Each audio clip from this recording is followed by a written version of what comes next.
Monsieur Gillet, monsieur le député, je donne la parole tout de suite à Corentin Corget. Il va vous poser quelques premières questions. La première, elle est de retour, elle aussi, en 2023. C'est la question politiquement coquine. Avez-vous tout déclaré, monsieur Gillet ? Je ne sais pas de quoi parlez-vous.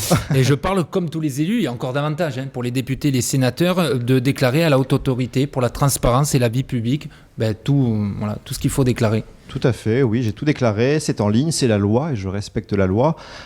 Et ma déclaration est en ligne sur le site de la haute autorité qui est consultable d'ailleurs. Vous n'avez pas eu besoin de faire de rectificatif par tout le monde, non, et j'ai reçu d'ailleurs la conformité de la haute autorité. Bon, depuis bientôt un an, à l'Assemblée nationale, vous participez à plusieurs commissions, vous avez vu plusieurs fois prendre position, mais très concrètement, qu'est-ce que cela a permis de faire avancer ? Beaucoup de choses, vous savez, déjà le mandat il a commencé avec la loi pouvoir d'achat. Pour laquelle nous nous sommes fortement battus.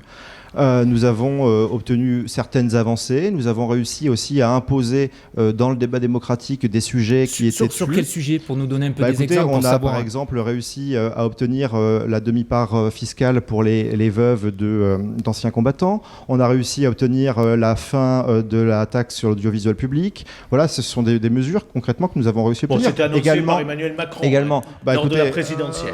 C'est annoncé, il ne le souhaitait plus. Nous l'avons rappelé à ses engagements et il l'a remis sur la table et nous l'avons obtenu. Nous avons obtenu également une aide pour les Français qui se chauffent au fioul qui avait été totalement oublié. Voilà, donc nous avons obtenu un certain nombre d'avancées pour le pays. Vous avez cet après-midi dénoncé les derniers chiffres de la délinquance à Nîmes. Gérald Darmanin doit revenir d'ailleurs, le ministre de l'Intérieur, pour signer le contrat de sécurité intégré avec la ville de Nîmes. L'État a donc les chiffres en tête et agit, non ? Est-ce que c'est suffisant pour vous ? Il agit en quoi ? Dites-moi. S'il va venir signer. C'est pas en signant un contrat de sécurité locale. C'est déjà une avancée. On sait qu'on a vu, ça fait quand même plusieurs... C'est un engagement de moyens. Puisqu'il y aura plus de policiers. Ça va découler sur plus de policiers pour Nîmes. À moins que vous ne sachiez ce qu'il y a dans ce contrat, moi je ne le sais pas. La le police maire des de Nîmes transports, ne par sait exemple, pas non qui va plus. être déployée. La police des transports, pour le moment, le ministre n'a pas été en capacité de nous dire exactement d'où venaient ces effectifs soi-disant supplémentaires. Sont-ils vraiment des effectifs supplémentaires ou sont-ils des effectifs redéployés ? Moi j'ai posé la question et j'en ai reparlé encore récemment avec le cabinet du ministre et j'en reparlerai d'ailleurs avec le ministre puisqu'il me recevra fin avril ou début mai. Pour vous, c'est de la poudre aux yeux ? J'en sais rien, je dis que pour l'instant, nous n'avons rien de précis, rien d'écrit, rien de signé. Et vous savez, on a l'habitude, il ne faut pas oublier quand même que Gérald Darmanin est ministre d'Emmanuel Macron, qu'Emmanuel Macron est aux responsabilités depuis 7 ans. Et que force est de constater que rien n'a évolué dans le bon sens en la matière, bien au contraire, puisque les chiffres dont vous parliez justement sont catastrophiques pour la ville de Nîmes.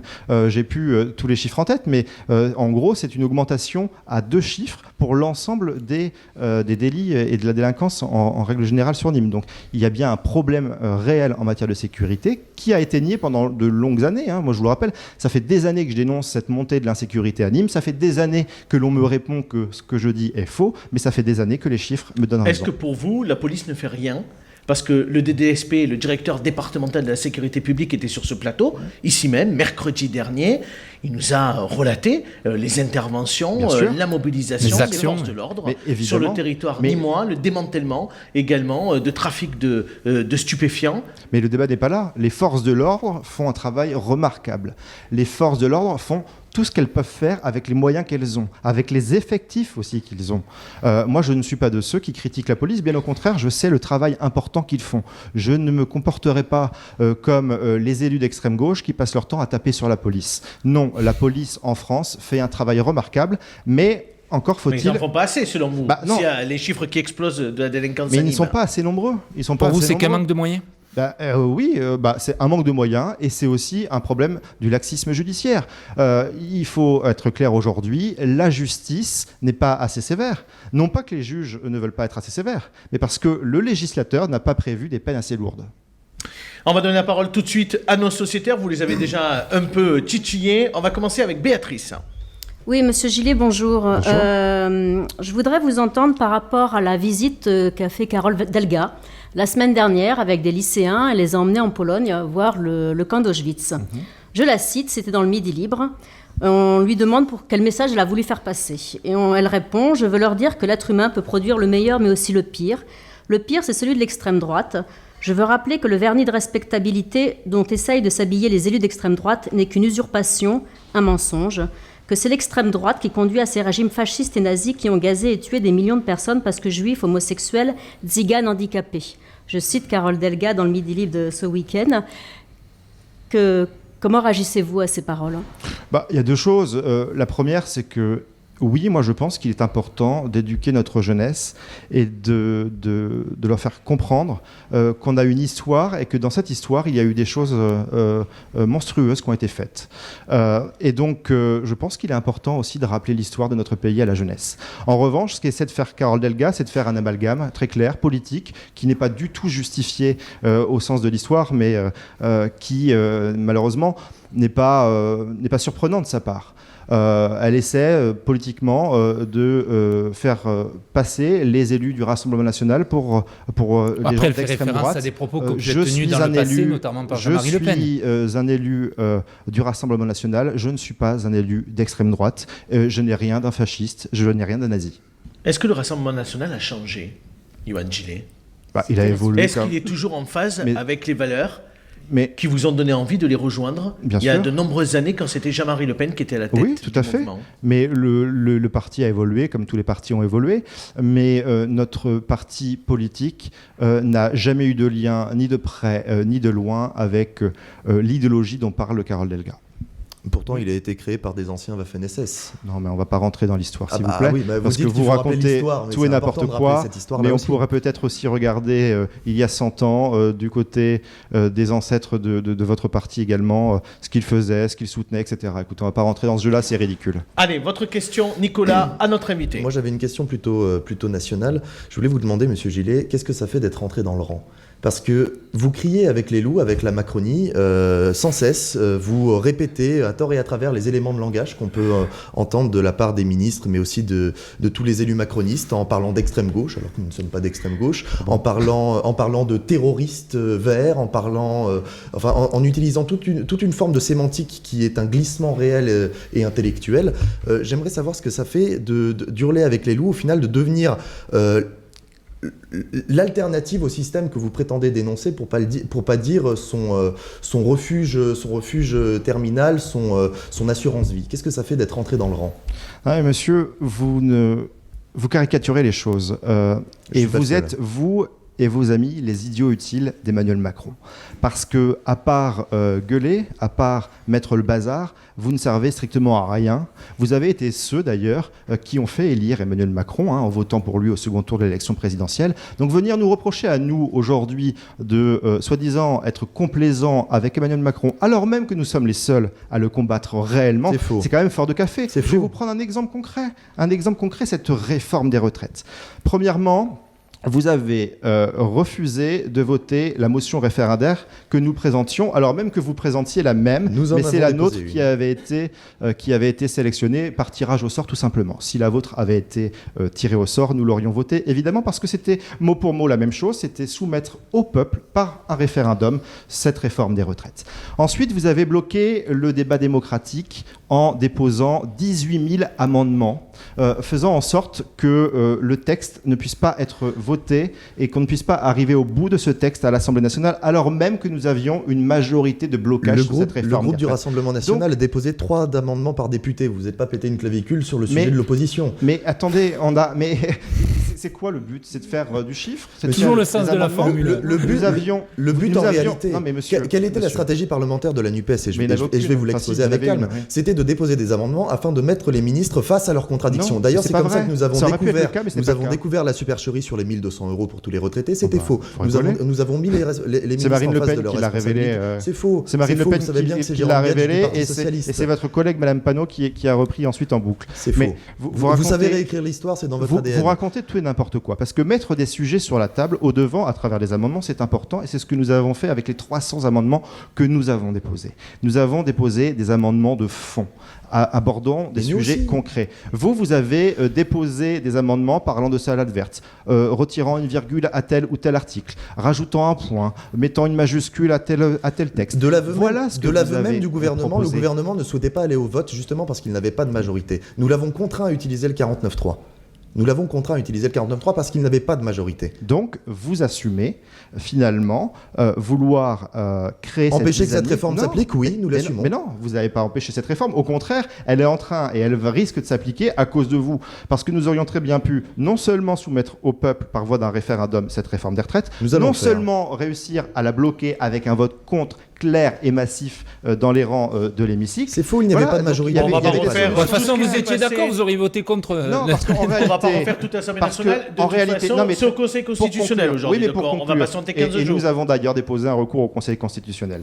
Il aurait été peut-être bien que d'autres s'y penchent un petit peu, mais c'est vrai que ça demande beaucoup de travail. Mais nous aurions pu agir concrètement contre ces réformes de retraite. Mais pourquoi la NUPES n'a pas voulu le faire ? Parce que la NUPES, son fonds de commerce, il s'alimente avec les crises sociales. Il s'alimente avec les manifestations et les violences qui en découlent. Donc effectivement, oui, vous avez voulu en fait créer ce chaos généralisé en France parce que vous vivez de ça. Béatrice, vous êtes d'accord avec ça ? Non, pas du tout, mais par contre, puis on va passer à autre chose. Tout simplement, moi je voudrais savoir, parce qu'effectivement, vous nous reprochez peut-être d'avoir fait trop de bruit à l'Assemblée nationale, mais vous, on vous entend extrêmement peu. À quoi ça sert aujourd'hui d'avoir un député RN à l'Assemblée nationale ? On vous entend sur quoi ? Non, mais vous êtes en train de dire qu'on nous a peu entendus. C'est faux.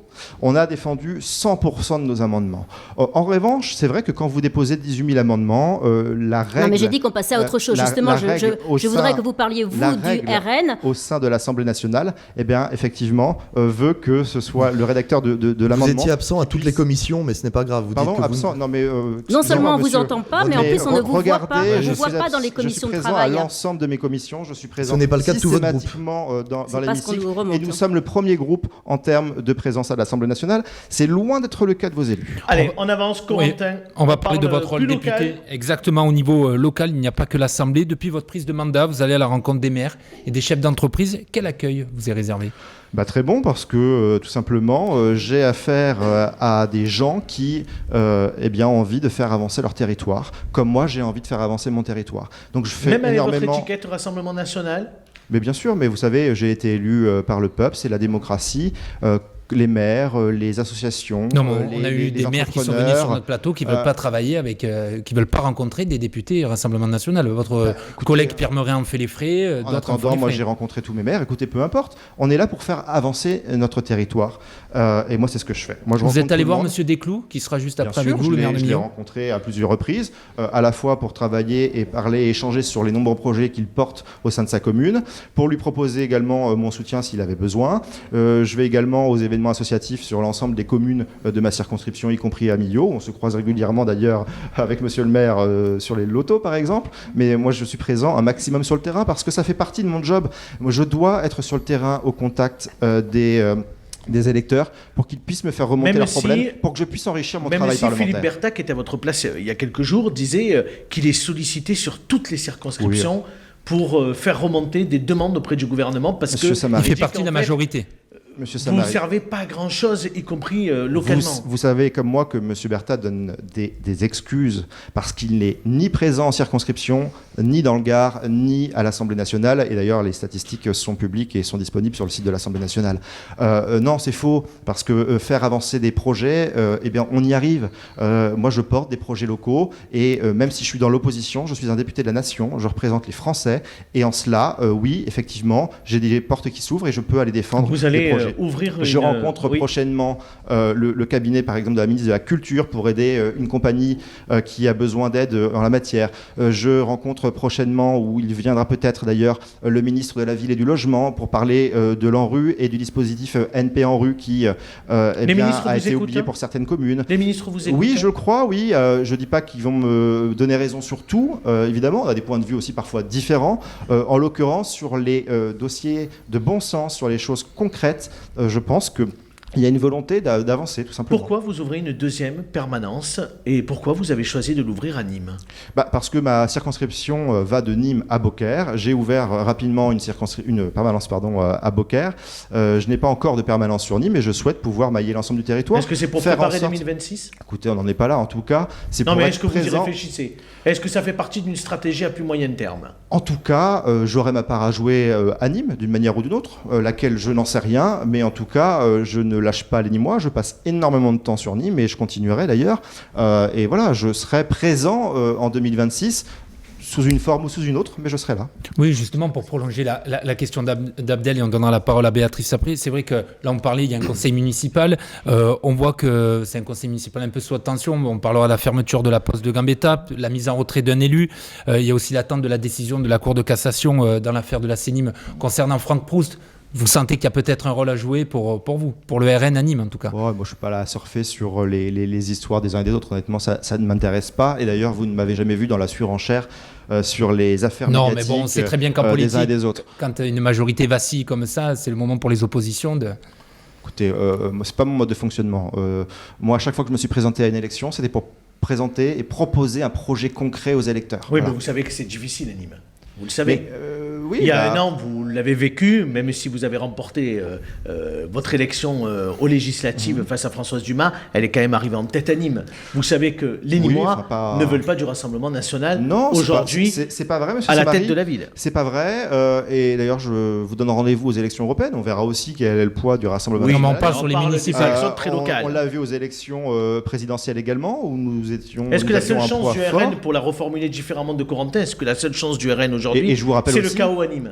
Mais non, mais moi je joue pas sur le chaos et je ne veux pas que ce soit le chaos parce que j'aime la ville de Nîmes et je ne veux pas que ce soit le chaos. Je veux que les dossiers avancent, je veux que la ville puisse se développer. Donc je ne veux pas, contrairement à certains, que la ville sombre dans le chaos. C'est pas mon fonds de commerce à moi. Moi je suis pas de gauche.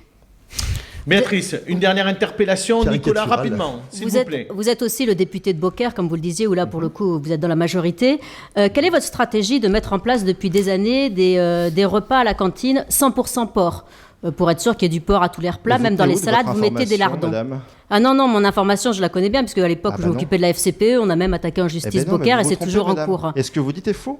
Il n'y a pas de repas 100% porc à Beaucaire, ça n'existe pas, madame. Je suis désolé de vous le dire. Il y a du porc à la cantine, parce qu'il y a aussi une filière porcine bien à soutenir. Avec Parce refus de que- repas de substitution. Non, mais alors, attendez, vous caricaturez les choses. Il n'y a pas de repas avec du 100% porc à la cantine. Vous ne verrez jamais sur les repas, sur les menus des cantines scolaires, des repas avec l'entrée et le plat en porc. Ça n'existe pas. C'est pas vrai. Il y a, mais non, mais si c'est vrai, mais vous pouvez aller voir, c'est beaucaire.fr, allez-y, les menus en ligne, je peux vous dire que ça y est. Invitez Ça Béatrice n'existe à manger pas. à la cantine à Par Beaucaire. contre, effectivement, il n'y a pas de repas de substitution. Pour deux raisons. La première, c'est que la ville de Beaucaire n'est pas équipée, mais vous en parlerez avec le maire de Beaucaire, il vous en parlera encore Oui, une il a eu fois. l'occasion d'en parler à plusieurs reprises sur Il ce n'y a plateau. pas de self parce que les cantines scolaires ne sont pas équipées de self à Beaucaire. D'ailleurs, le maire de Beaucaire a fait une demande de subvention à l'État pour équiper l'ensemble de ces cantines de self. En l'occurrence, on verra ce que ça donne. Ensuite, il y a un historique à Beaucaire, il faut le rappeler, parce que les petits qui ne mangeaient pas de porc à la cantine, vous savez comment ça se passait ?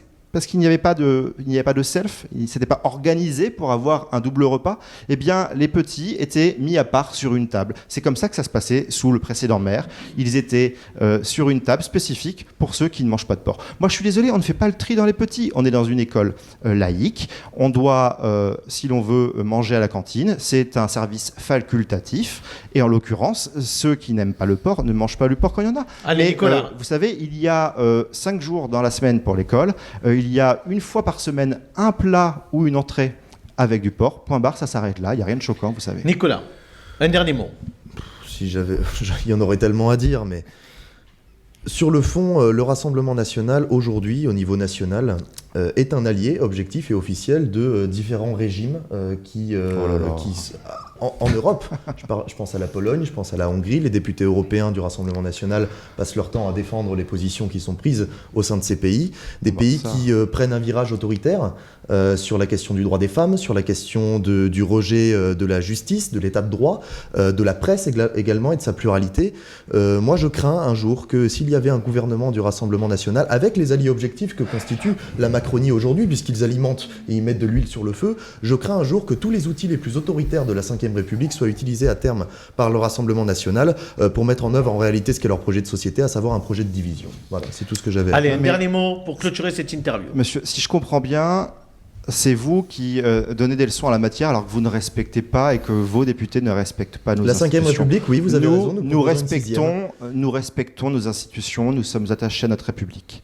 Alors arrêtez avec ces procès qui n'ont pas tête, parce que vous savez, il y a quelque temps, on disait de nous que nous étions pro-russes, que nous avions des collusions avec la Russie. Voilà, c'était le genre de mensonge que vous pouviez sortir à tout va, alors même que 100% de nos députés européens sont interdits de territoire russe par la Russie pour leur prise de position. Vous voyez, donc faut arrêter de raconter tout et n'importe quoi. Vous pouvez pas raconter tout et n'importe quoi. Vous, après tout, votre chef Mélenchon soutient par exemple le pouvoir bolivien, alors qu'en Bolivie, eh bien, on arrête les opposants et on les enferme parce qu'ils sont des opposants politiques. Est-ce que pour autant, je vais aller dire que M. Mélenchon pourrait potentiellement faire la même chose à la tête du pays ? Vous mentez parce que jamais il n'y a eu de défense de ces régimes-là sur la manière avec laquelle ils gouvernaient. Mais bon, il est allé, il a soutenu, vous avez même une de vos députées qui est allée faire campagne pour le président en place. Allez, merci beaucoup, Yohann Gillet, d'avoir répondu à toutes nos questions.